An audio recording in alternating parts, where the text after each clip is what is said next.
ఉదయగిరి నియోజకవర్గం అంటే మేకపాటి అడ్డా అని ఎమ్మెల్యే అభ్యర్థి మేకపాటి రాజగోపాల్ రెడ్డి తనయుడు అభినవ్ రెడ్డి పేర్కొన్నారు. మేకపాటి కుటుంబం నియోజకవర్గ ప్రజలకు చదువు కోసం 250 కోట్ల విలువైన ఆస్తిని దానం చేశామన్నారు. నియోజకవర్గంలో టీడీపీ మచ్చుకు కూడా కనపడదన్నారు. నియోజకవర్గ ప్రజలకు టీడీపీ హయాంలో ఏమి చేశారని, ఎక్కడో ఉండి ఇక్కడకు వచ్చి అది చేస్తాం ఇది చేస్తామంటే నమ్మేదానికి ప్రజలు సిద్ధంగా లేరన్నారు. నవరత్నాలు ఈ 5 ఏళ్ల కాలంలో చేసిన సంక్షేమ పథకాలే ఉదయగిరి గడ్డపై వైసీపీని గెలిపిస్తుందన్నారు. మరింత సమాచారం మా నెల్లూరు ప్రతినిధి మల్లికార్జున్ అందిస్తారు.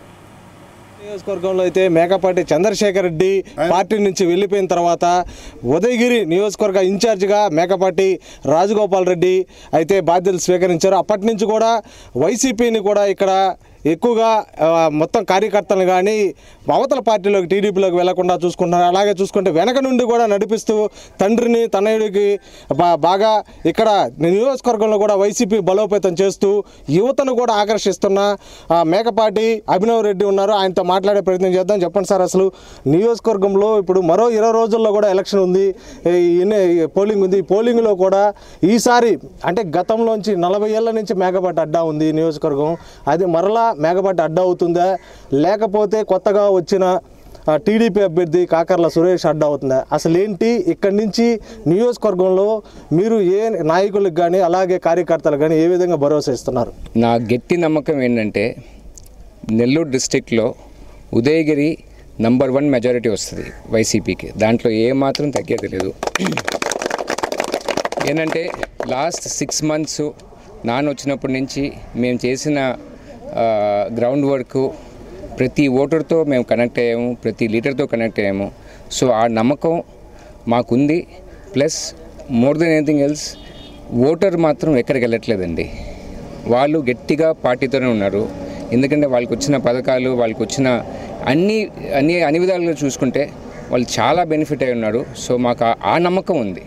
సో నేను చెప్పినట్టు మాకు మాత్రం ఈ డిస్ట్రిక్ట్లో హైయెస్ట్ మెజారిటీ వస్తుంది నా గట్టి నమ్మకం. మరొకటి సార్, ఇప్పుడు నియోజకవర్గంలో కూడా రోడ్ల సమస్య ప్రధానంగా ఉంది. రోడ్ల సమస్యని ఏ విధంగా రాజగోపాల్ రెడ్డి రేపు ఎమ్మెల్యే అయితే ఏ విధంగా పరిష్కరిస్తారు? అలాగే చూసుకున్నా కూడా ప్రధానంగా కూడా ఎవరికైనా ఇబ్బంది అయితే 8 మండలాలకు సంబంధించి ఎవరికైనా బాగలేకపోతే దాదాపుగా 100 కిలోమీటర్ల డిస్టెన్స్లో రావాల్సి వస్తుంది నెల్లూరుకి. అయితే ఇక్కడ ఉదయగిరిలో సంబంధించి అయితే సూపర్ స్పెషాలిటీ హాస్పిటల్ ఇప్పటివరకు అయితే నిర్మించలేదు. దీని మీద మీరు ఏమంటారు?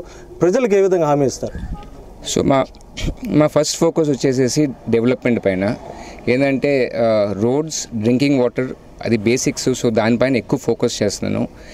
ఇది కాకుండా నా పర్సనల్ ఫోకస్ వచ్చేసి మన యూత్. యాక్చువల్గా మన కాన్స్టిట్యున్సీలో ఆల్మోస్ట్ 14,000 ఫస్ట్ టైం ఓటర్స్ ఉన్నారు. సో ఈ ఫస్ట్ టైం ఓటర్స్ పైన వాళ్ళకి ఏంటంటే ఇప్పుడు చూసుకుంటే చాలామంది బెంగళూరు, చెన్నై, హైదరాబాద్కి వెళ్తున్నారు. వాళ్ళకి ఏంటంటే ఇక్కడే జాబ్ ఆపర్చునిటీస్ క్రియేట్ చేయాలని నాకు ఒక పెద్ద ఫోకస్ అది. సో నాకు ఆ నమ్మకం ఉంది చేస్తామని. సో నేను చెప్పినట్టు roads, drinking water and job creation అనేది మోస్ట్ ఇంపార్టెంట్. దానిపైన ఎక్కువ ఫోకస్ పెడుతున్నాం. ఇప్పుడు దాకా మీరు ప్రచారంలో కూడా చూస్తారు, ప్రజలు ఏ విధంగా స్పందన ఉందంటారు? అంటే వాస్తవంగా కూడా వాళ్ళు చెప్తున్నారు ప్రధాన ప్రతిపక్షమైనా కూడా టీడీపీ అధికారులకు మేమే వస్తామని చెప్పి కూడా, అలాగే ఉదయగిరిలో కూడా కోట మీద కూడా మా జెండా ఎగురుతుందన్నారు. దీని మీద మీరు ఏమంటారు? సో ప్రతిరోజు మనం విజయ సంకల్ప యాత్రని చేస్తున్నారు. ప్రతి పంచాయతీలో ఎక్కడ మాకు ఊహించిన దానికన్నా ఎక్కువ జనాలు వస్తున్నారు. వాళ్ళు ఆ రెస్పాన్స్ చూస్తుంటే మాకే ఎంత సంతోషంగా ఉందంటే, సో ఇది 100% ఓట్స్గా కన్వర్ట్ అవుతుందని మాకు నమ్మకం. మొత్తం చూసుకున్నా కూడా 8 మండలాలకు సంబంధించి కానీ రోడ్స్ కానీ, అలాగే తాగునీరు కానీ, సాగునీరు కానీ, అలాగే చూసుకున్నా కూడా మొత్తం డెవలప్మెంట్ మీద అయితే ప్రత్యేక దృష్టి సారిస్తామని చెప్తున్నారు. ఖచ్చితంగా ఇక్కడ మేకపాటి అడ్డాగానే ఉంటుంది, ఈ ప్రాంతం మాత్రం ఖచ్చితంగా మేము గెలుస్తామని చెప్తున్నారు. ఇది ఇక్కడ తాజా పరిస్థితి. వీడియో జర్నలిస్ట్ ఆరిఫ్తో మల్లికార్జున్, జీ తెలుగు న్యూస్.